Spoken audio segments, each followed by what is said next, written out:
Hey guys, so I wanted to do a response to Contrapoints quote-unquote coming out video. So I saw some of the debate that he did with Blair, and I had a lot of issues with what he said. I'm not going to go into a full thing about the issues I had with what he said, but basically, well, first of all, what he said that I took issue with was that he compared gay conversion therapy to hypothetically finding a cure for gender dysphoria that didn't involve transitioning, and those are not the same thing, because being gay is not a disorder that causes great anguish and strife. I mean, technically it is harder than being straight, but it's not the same thing, and he was comparing them like they were the same thing, and like gay conversion therapy would be the same thing as finding a cure for a disorder, and that's just not the case. Gay conversion therapy is not proven to work at all. Well, a potential cure for gender dysphoria that didn't involve transitioning, that was better than transitioning, could potentially work in the future. Obviously, there's not currently something like that right now, but there could be. And then the other thing that he said was that the whole non-binary thing was not comparable to being emo or a scene kid, because non-binary and genderqueer is about how you relate to your body and all this stuff. So basically he was comparing non-binary to being trans, which is something that I find really irritating. He was essentially saying that non-binary people have dysphoria and all of that, which there's not really evidence for that. It's been really inconsistent. Most people who identify as non-binary have not said that they have dysphoria, and the ones who do, like Ash Verdell, all they've talked about is either body dysmorphia or social anxiety, and I'm open to somebody disproving that, but that's all I've seen. So the fact that he's comparing non-binary to being trans and saying that it's not a trend is just really dishonest. So those were just my gripes with what he said in the debate. I'm sure I could watch more of the debate and have more issues with that, but honestly, that debate was crazy, and I don't want to watch the whole thing, and I feel so sorry for Shu. Poor Shu. Anyway, let's just get into this video where he comes out as genderqueer. So the stereotype is that it's just a bunch of trendy Tumblr teens going through a phase. Well, I'm here to tell you that I'm a grown-ass adult, I drink taxes, I pay my scotch, and I'm genderqueer. Okay, that's not funny, the whole I drink taxes, I pay my scotch. A.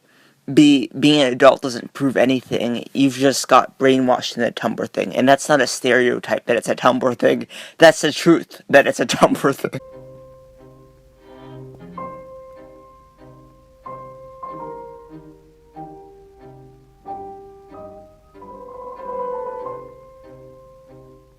Why is this montage of him putting on makeup and feminine clothing supposed to prove that he's genderqueer? I mean, we've seen him cross-dressing in other videos, and he hasn't said that he's genderqueer, so how does this prove anything? This just shows that he's a guy who likes to cross-dress. Let's start at the beginning. What does genderqueer even mean? Well, hold on. Why should I even have to explain this? Can people not use Google? I mean, surely in this day and age, people have access to a wealth of reliable information. No, because there's no information to back that up. There's no reliable scientific evidence for genderqueer. That's why. Well, let's give YouTube a try. There must be some well thought out and researched explanations of it. No, because then if you don't identify as either, I don't even know what you would call them. How can you not identify as either? They is not a gender. Non-binary is a nothing. Non-binary isn't a thing. All these fake little genders, they aren't a thing. What if they don't identify as a human? Fellow, you know what? Okay, well, clearly the beginning is way too advanced a place to start. We're gonna need to work our way up from pre-kindergarten here. Look, I don't know if he's being sarcastic here, but he just sounds so condescending. Like he acts like people who don't believe in non-binary genders, just they're so ignorant and they don't know anything. No, it's just that there's no evidence, that's it. Alright, teacher's gonna need a refill on the juice though. A pint of raw ether.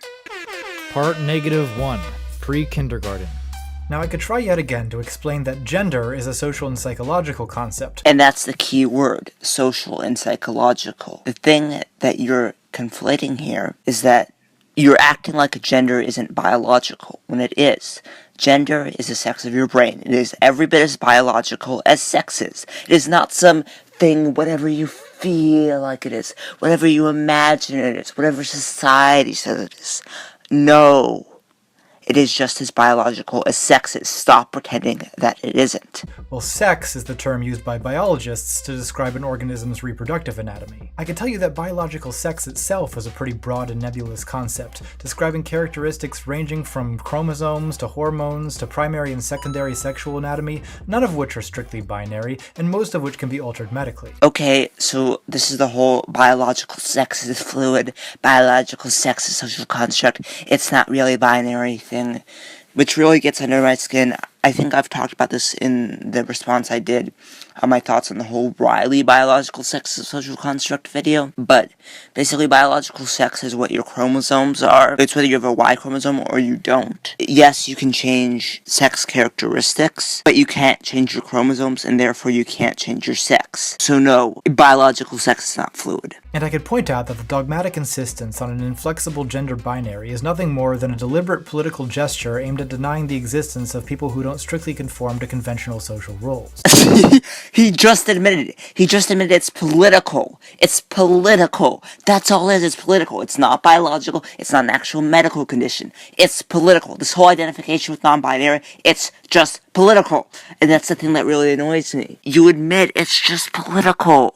And that's the thing. Being transgender is not a political thing. Why are you conflating that with your politics? Your whole, I'm non-binary, I'm genderqueer, that's my politics.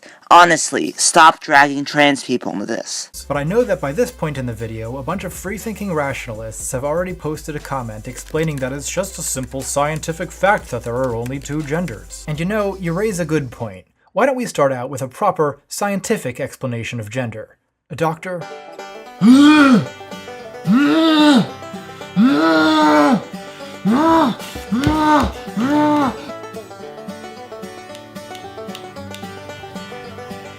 Thank you, Doctor. That was very informative. I'm glad we cleared that up. Okay, I don't get why this is funny. This is so cringy. I mean, I used to think that Contrapoints was actually rational. People kept saying, oh, he's like the most rational out of the SJWs. Until I saw the debate with Blair and this video. Oh, it's so cringy. Like, how is that funny at all? He's basically saying that doctors observing children's sex is not scientific. A boy or a girl? Now, I think it's a little early to start imposing roles on it, don't you? And that people saying that there are only two genders and only two biological sexes is not scientific, and that's just stupid. Part 0. Trans and non-binary identities. Okay, stop grouping in being trans with being non-binary. Stop doing that. Stop doing that. It's not the same thing. Stop doing that. You're watching this video in the 21st century, so you're presumably aware that transgender people are a thing. You've probably heard that certain people are born in the wrong body and suffer intolerable dysphoria, the only remedy for which is to undergo hormone replacement therapy and gender reassignment surgery with the aim of passing as the gender they always knew they truly felt they were. Alright, correct so far. Where's gonna be the point where I scream at you? It's a story that trans people often have to tell about themselves in order to be taken seriously by doctors and to be understood by the general public. No! That's what it is! And it's true that some people have less dysphoria than others, but they still have dysphoria in the first place.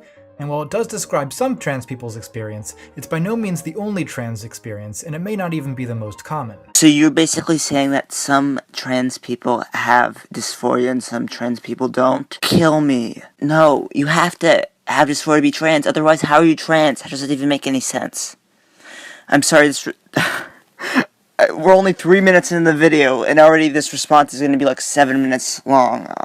Some trans people only discover their gender identity later in life. Some don't experience dysphoria so intensely. And others, called non-binary people, who may or may not consider themselves trans, identify with neither gender, with both, or with something in between. So again, you're grouping in non-binary people with trans people, and you're saying they may or may not be trans. Let me just skirt around it to not kind of maybe include them. Honestly, stop with the skirting around. It's really annoying. And there's no evidence behind them. There's not the medical background behind them that there is for trans people, so stop putting them in the same category. Now, there are lots of different ways to be non-binary, and there's a lot of terminology that allows us to make those distinctions. But not for trans people, right? So you're basically saying that being non-binary is it's experience. It's a special experience. But being trans, though, that's just normal and boring. Can you see why being non-binary is a huge trend now? So, for instance, the term genderqueer, which is the term I use for myself as of now, is a very broad term that's basically a synonym for non-binary. More specific terms include agender, which describes people who don't feel they have a gender at all, gender fluid, people whose gender identity varies over time, androgyne, people in the middle of the male-female spectrum, and bigender, people who identify with both ends of the spectrum. Now, if you're fairly new to this topic, and most people are, all of this probably just sounds like a bunch of fucking made-up nonsense. And it is, because it literally all came from Tumblr. I mean, that's what I thought the first few times I heard about it too. You may be thinking that these terms describe mental states that are impossible or delusional. Cue shitty unoriginal jokes about attack helicopters. Or alternately, feelings that are universal, in which case you're probably wondering why we need special terms for feelings that everyone has. Exactly, they're just normal states of masculinity and femininity. However, all these reactions are misunderstandings. Forgivable, but wrong. If you want to understand better, the best way is to listen more to the specific experiences of a wide variety of non-binary people, keeping in mind that no two people's experiences are the same. So, at the risk of being self-indulgent, we may as well start with your humble narrator. And besides, gazing deep into the troubled depths of another person's soul is usually at least good for a laugh, because, well, other people's pain is funny. Right, because the suffering pain of non-binary people. The suffering pain of feeling masculine sometimes and feeling feminine some other times. It's by some means comparable to injecting hormones into your body and going through surgery. This false equivalence doesn't hurt people at all or spread misconceptions about anybody at all. No. Part 1. My shameful history of lying to myself and my audience. In the past, I've described myself as a cross-dresser, a transvestite, or a degenerate pervert. And you are just a transvestite. That's all you are. You're not a pervert or anything like that. You're just a transvestite. That's all you are. There's nothing wrong with that. And that characterization shows up a lot in my previous videos, which is now coming back to haunt me. I'm just an old-fashioned cross-dressing pervert. Hello there, boys and girls. My name is Trumpy the Transvestite. 4 months ago, before I became the plucky though dipsomaniacal crossdresser you know today. Now, I don't identify as non-binary myself.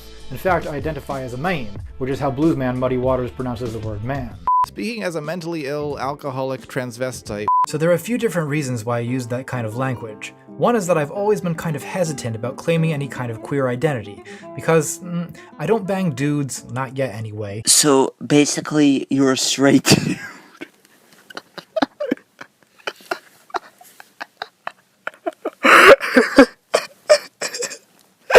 And that's it.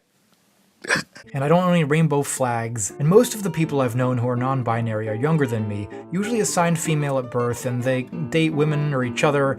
I don't know, it seemed like the identity wasn't for me. Another reason is that I'm just kind of a self-loathing, self-denigrating person, and I genuinely find it easier to just tell myself and other people that I'm a sexual deviant, because it's a fun and breezy way to write the whole issue off, and it doesn't lead to a whole difficult conversation about gender identity. Look, I'm not saying you're a sexual deviant or anything like that. There's nothing wrong with cross-dressing, whether you do it for sexual reasons or not. It's just, you can be a cross-dresser and you don't have to claim a non-binary label. It's such a shame that these people have to call themselves genderqueer or whatever just because they like to wear clothing that's normally associated with opposite sex. Also, YouTube is not a safe space, and it's prudent to pre-satirize yourself, to preemptively say the things a bully might say, thereby robbing them of the fun. Plus, I really value humor, and, there's just nothing less funny than self-respect. And there is a kind of authenticity in this self-denigration too. In my past videos, I often evoke depictions of femme-men as objects of ridicule or disgust, for instance alluding to Silence of the Lambs or Rocky Horror. So he's apologizing for making jokes about feminine male characters in movies. He's apologizing for making jokes. Why? And the truth is that I am kind of disgusted and horrified by myself a lot of the time. I'm not proud of that, but it's a thing. And I know this is probably not the inspiring and affirming message that you're hoping for, but honestly, I'm just not that inspiring of a person, so stop being inspired. Part 2. talking about my feelings, like a gay. The term cross-dresser is very ill-defined. Basically, it refers to anyone who dresses as the opposite sex. They could do it for fun, for theater, or as a sexual fetish, but essentially, they do it as a form of gender expression that's separate from their own gender identity. Whereas, when I wear makeup or femme clothing, I feel like I'm expressing my own gender. These aren't women's clothes. I didn't steal them from a woman. They're mine.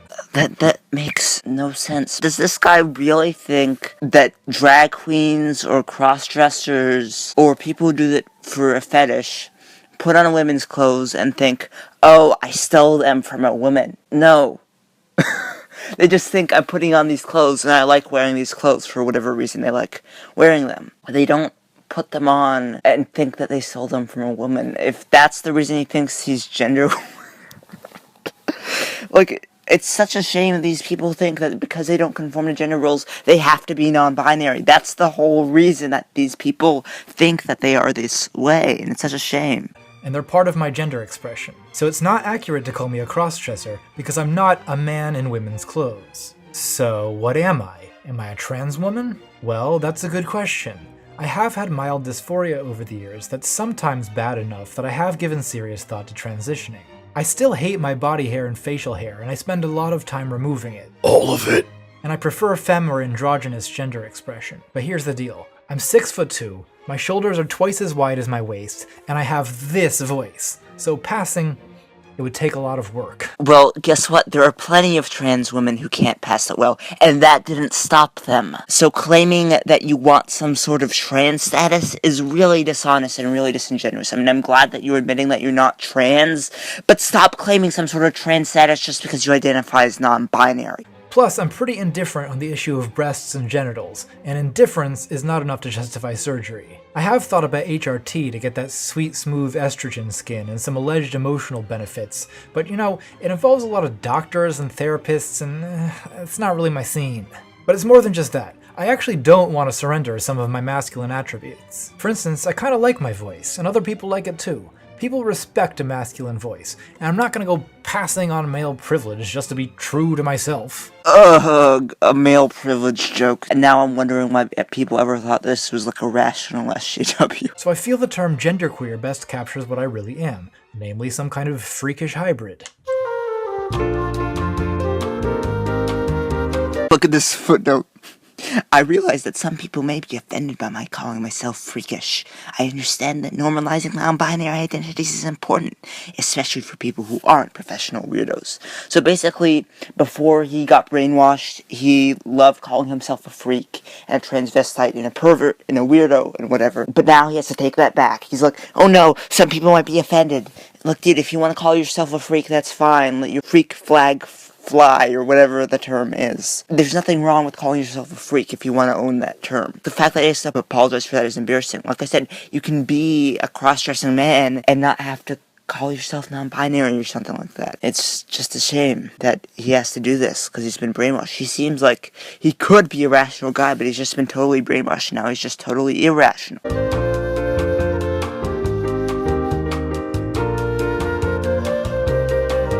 Part 3. Pronouns.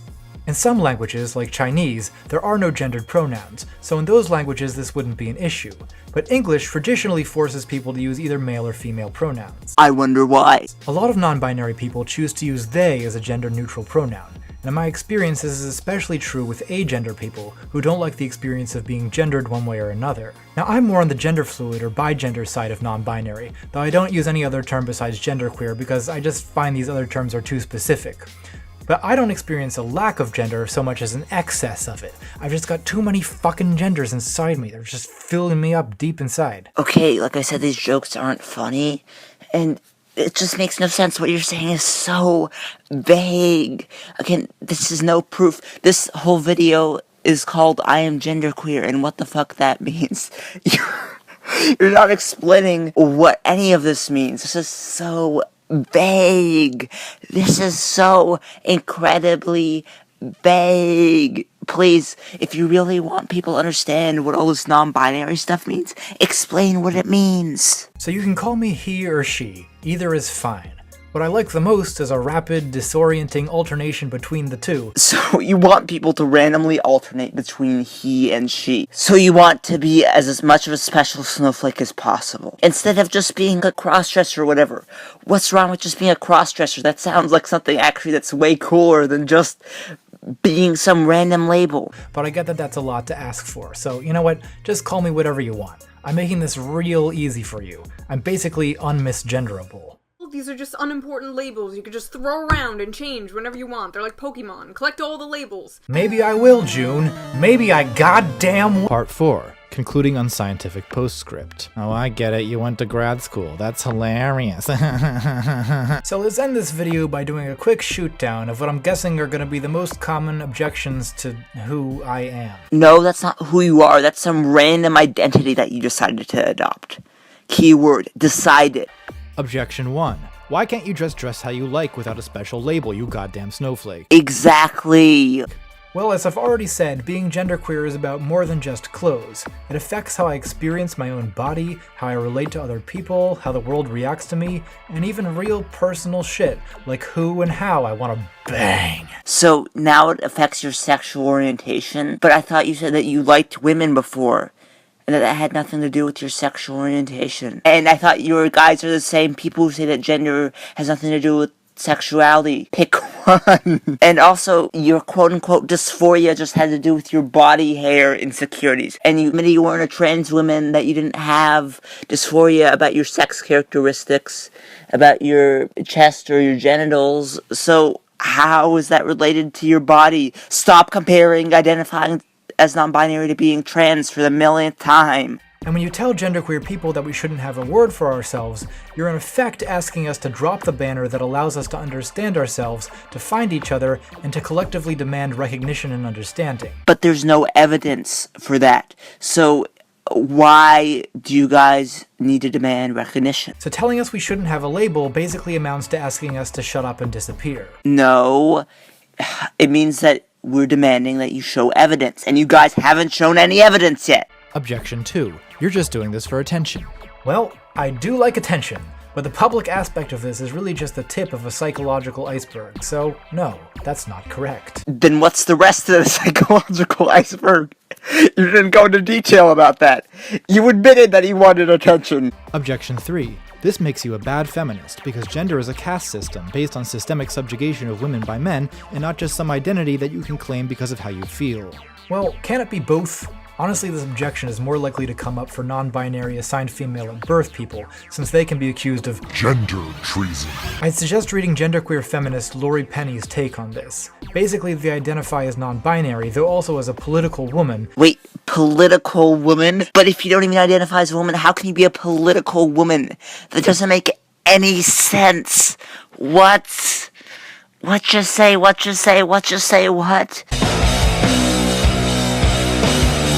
And furthermore, I love how the feminists are going after the non-binary feminists. The SJWs are eating themselves. In recognition of the need to defend female reproductive rights. Objection 4. It's just a simple scientific fact that there are only 2 genders. And you have any evidence to disprove this, Contrapoints? And now we've come full circle. Man, can't I just enjoy parading my new identity around for 5 minutes without having to compose a goddamn philosophical excursus justifying myself? Like any claim, you should have evidence behind it. It's like, I remember there was this comic that says, I know your type. You're the type who tries to make me prove every claim I make. That's basically who you are, Contra. Well, the answer is no. No, I can't. So you know what? Go ahead and post your shitty hot dog biology argument in the comments section, you fucking cis scum. I'm gonna enjoy that. Okay, so that was basically the end of his video. So yeah, he compared his random identity that he made because he likes to cross-dress to being trans, which, as you guys know, always pisses me off to no end. So, as always, I hope you guys enjoyed this video, and thanks for watching. Feel the funk blast!